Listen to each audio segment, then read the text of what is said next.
Okay, y'all, I am back. I've just finished gambling at Rosie's, so if you all come to Richmond, Virginia, come on to Rosie's. It's on Midlothian Turnpike, okay?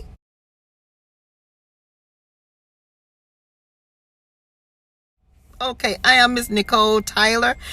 Happy Sunday. Let's get into... So I was just listening to a little bit of Heidi Snowfly's video. Now, let me get this straight. Are you telling me that TASHA K wants to interview seven stars regarding this whole child murder investigation? Child. Now, I never thought I would see the day when TASHA K is competing against VS, aka Susie of Sueslam, former ex-TSCC cult member, leader. VS, I'm in just total shock. Okay. Shout out to Heidi Snowfly. I think she's doing great, and she's actually on live now. So if you all want to go watch my video and go over there, and she may still be live. Okay, and she's doing great commentary on this whole situation. Now, I think that I do agree with Heidi Snowfly that I think a lot of people should be commenting and doing commentary on this situation because it involves missing children who are not here anymore, who were murdered, okay? I think that we should all be rallying justice for Kenneth, baby Kenneth, because we still do not know what happened to little baby Kenneth, okay? We do know that he was murdered some kind of way. We don't know who killed him. He was put in a plastic bag, and he was encased in cement, just like the little girl Latoya, who was 8 years old, and Kenneth was 4 years old. Okay, we do know that his father. We do know that Kenneth Sr. just found out October 12th, 2016. A woman called and reported there was another child body, and they named the location. Little baby Kenneth G. Jr. Had been dead since 1983. Body put in plastic, encased in cement, and his body was put in a trash can, and it was found in a storage unit that was being rented by Maurice Moore. Okay, so he had that body in that trash can since 1983 until I guess they would discover this in 2016. So I get kind of sketchy with the details, but he had been dead a long time. So people in the family knew about this, and they just never told anybody. So fast forward to 1995, early 1990s, poor Latoya allegedly goes into a closet, overdoses on pills, and she was discovered. She was unresponsive, overdosed on pills. The mother freaked out, called her son Maurice Moore to help her dispose of the body. I don't know where they do this at, but this is what happened, and this is what he did. He put the body in plastic, encased it with cement, put it in a trash can, and left it under a tree, an avocado tree, for 2 whole freaking years. The body was there in a trash can, y'all. That's the crazy part about this whole thing. And of course, you all know the story of Seven Stars. She is the one who testified against this woman, who is her mother / her aunt, is one or the other, and she is the one. Her testimony is what sent the aunt or the mother to prison. Now, this story is in the LA Times.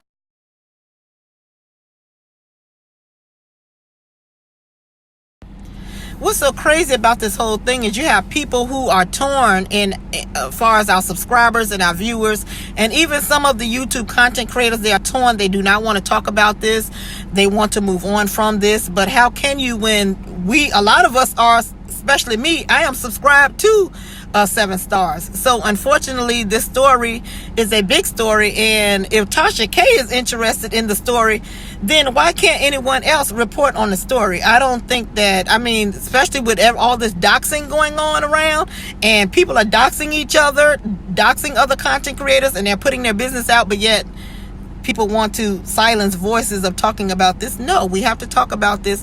We have to talk about the manipulation, the mental instability that's going on, the dysfunction of family members that's going on, domestic violence that went on. We have to discuss this so that we can learn from it. And also, we have to get justice for those babies. Now, as I stated earlier, I am basing a lot of this commentary on Heidi Snowfly's live video that she was doing. I did get to listen to some of it.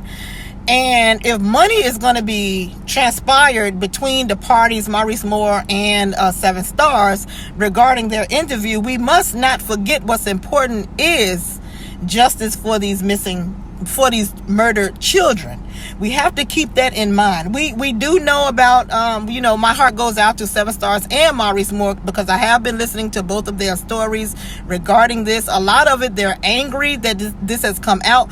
But at the same time, if you are a person who is doxing people in this sector and just looking up people's information, then you must know that it's going to come back on you, and people are going to dox you as well. So I don't understand why people are saying, no, if you don't want to be doxed, don't dox people. If you don't want to be doxed, don't dox others, okay? I'm just flabbergasted that people are interested in interviewing Maurice Moore and 7 Stars, and possibly may have to interview VS, because she is the one who really broke the story, okay? Because as far as what I'm hearing is that she's still interviewing Maurice Moore. I think they have had 3 or 4 interviews so far, and that she has a GoFundMe for Maurice Moore and his wife and family. So I am just sitting back, just eating popcorn, and just getting what information I can regarding this whole situation. I'm just watching how it unfolds, because there are a lot of truth mixed with untruth in the situation. So we have to use our intelligent minds, our critical thinking, our critical listening to get to the bottom of this for the justice of the murdered children.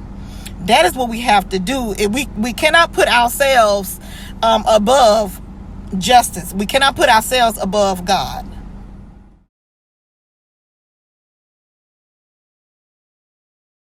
So you all, for right now, this is all I have to say about it, because if people who are my subscribers and viewers know that I've already been posting the news clippings of the whole situation. I did read the articles in the LA Times from what I believe 1995.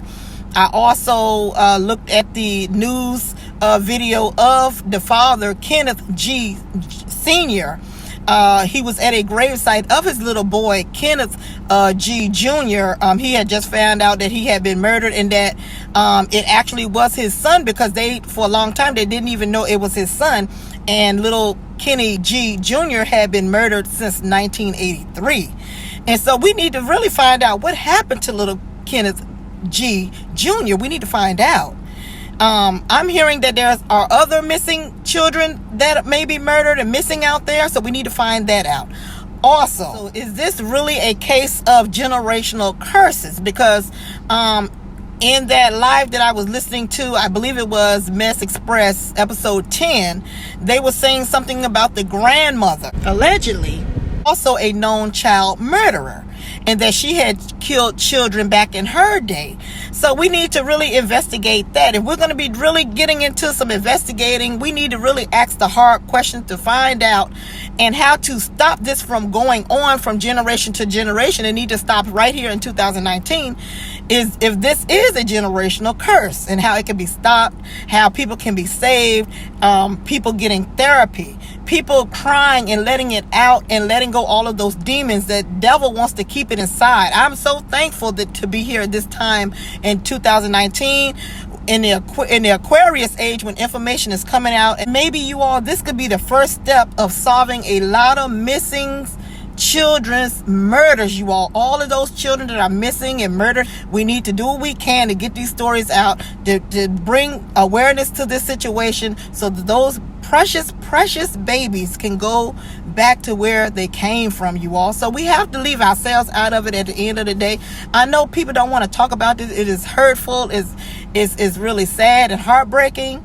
But if we put babies first, put God first, then we'll be doing it for the right reasons. I'm Nicole Tyler. You all have a great Sunday until I come back again. All right, you all. Mwah, mwah.